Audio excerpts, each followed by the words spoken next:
Well, welcome back once again.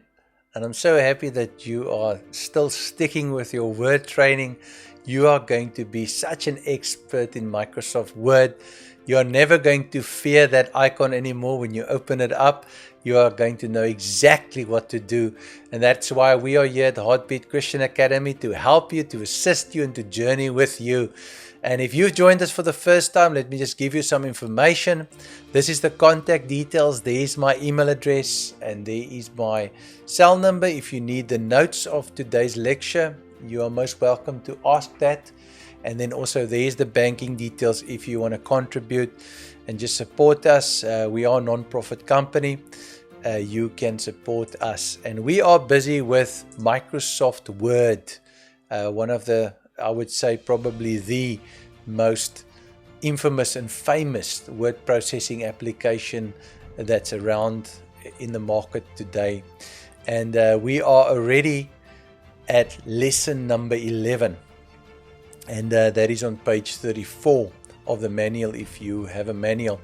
And you will read in the first sentence here that it says Word has several different types of breaks that you can add to your document to change the page layout or the layout or the printination. In other words, how the pages will be printing. Now, you might think, what is a page break? And you might think if this is applicable to you or if you will ever actually use that feature in Word. Yes, you will. And what I found when you do university level documents, which I did, I had to be pretty exact where my pages would stop. And when you start entering and you start trying to find pages and backspacing and all of that, it becomes quite a mess. And especially when you're using page numbers and you've got an index and you need to be precise, that's where page breaks comes in. Also, what I did find with Excel documents is that their page breaks are extremely handy, because you can actually, when you've got a huge spreadsheet, you can actually just break it up into pages and ensure that the document, if you're printing it or you may be converting it to a PDF, the document is actually very well laid out and everything is exactly where you want it, because sometimes you don't want certain things on the next page, or you want the page to stop here, especially if you've got a document and you've got like a biography or you've got like a bibliography at the end, and you need to actually split the document, stuff like that. The page breaks work very well. They're very easy to use, so this isn't going to really be a very long lecture, I don't think. And in today's lecture, if we can just go to our PowerPoint, we are going to be looking at the following. Let's just get there. First thing is adding page breaks, and that will be, we will talk about the breaks, insert a page break. We will also be able to then view the page break to ascertain where the page break is actually in the document, and then also to delete the page break. So there's basically three things that you need to be able to do, and it's exactly that. The challenge that we're going to have is exactly to be able to do that. And so it's not going to be terribly difficult, terribly hard to do. It's actually easy. It's going to be like maybe one or two commands, and that's it. So you can sit back and relax. If you've got your laptop or your desktop computer, open that up, open a Word document. You don't have to open the same Word document that we have here, but open a Word document so that you can just experiment. It's nice to have a document where you can practice on, and so that when we talk about the page breaks, you can maybe do the same thing. So say for instance, I have a document right here, and I've just done up to this heading, but I actually want this next portion to be on a new page. So I want that to be a different page. How do I add the page break? It's very easy. I go to insert, and under the insert you'll see there's a few options that I have under the pages section on the ribbon here on top. I can add a cover page, I can add a blank page, that is if I wanted a blank page, or I can add a page break. Now once I add this page break, you will see it's also Control plus return or Control plus enter will do a page break. But if you click here, there you go. So exactly what happened now was we actually now did split the work up, and this is now moved, everything moved to a new page. And that's exactly what we wanted. We wanted a page break right there. Now, this is also part of what you need to be able to do for the assessment, is how do I now see that there's a page break here? If you go to the Home tab, there is a view, show hide here on top. You can see it looks like almost, if you look at it, it almost looks like a music note. Once you click that option, it shows you exactly what has happened in your document. It shows you where you've used the space bar. It shows you wherever you've pushed the enter key, like wherever that little sign is, you've pushed the enter key. And then also, like I said, it shows you that this page is not just split by pushing enter, enter, enter, enter. It is actually split by a page break. And if I wanted to remove this page break, I could literally just click there, and I could just backspace and take that page break right out there. Now let me show you what I mean when I say, I'm just going to switch it off again. So say for instance, and this is what I talk about poor formatting.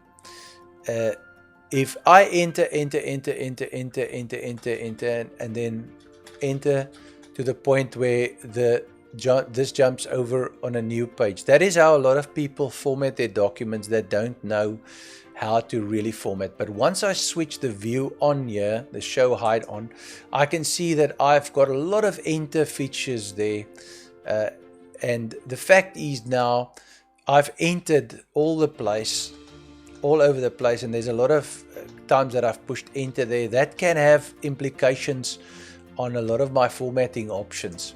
So the correct procedure to put that page break in would be to actually enter once where I want the page to break, and then to go on top there, as I said, to insert, and then to click on page break. And now it's moved that portion of the document to the following page. So it's a clean cut. And also, if I switch on the viewer again, go to Home, switch on there the show height, I can see that that is where the page break is.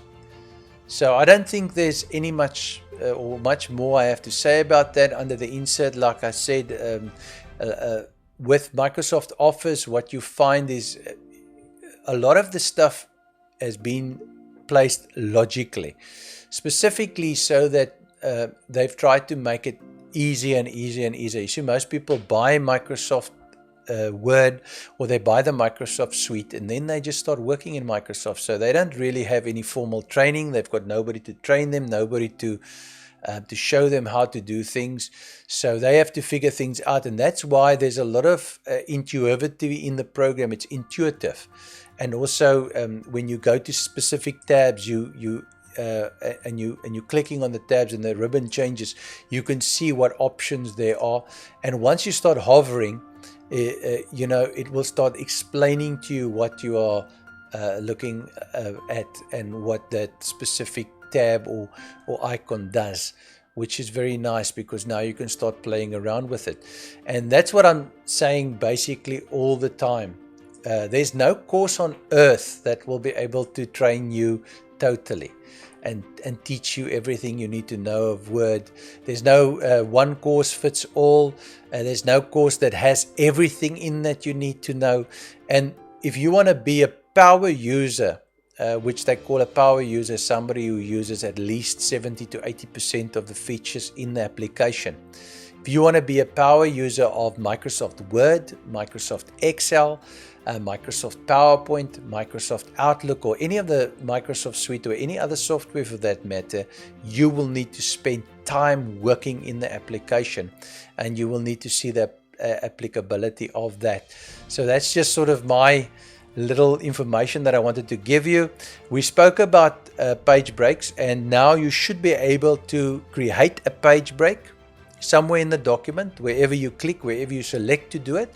You also should be able to switch on the show hide command, and you remember that little icon there from the Home tab. You can find that.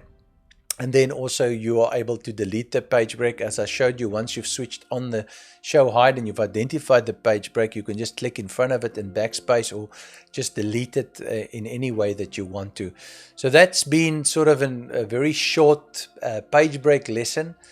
And I will see you in the next lecture, or the next lesson, which is lesson 12, and now we're going to talk about working with columns, which is also, I would say, a very handy feature, handy to know how to work with columns. And I look forward to seeing you here on Heartbeat Christian Academy's site for the next lesson, lesson 12, working with columns in Microsoft Word. God bless.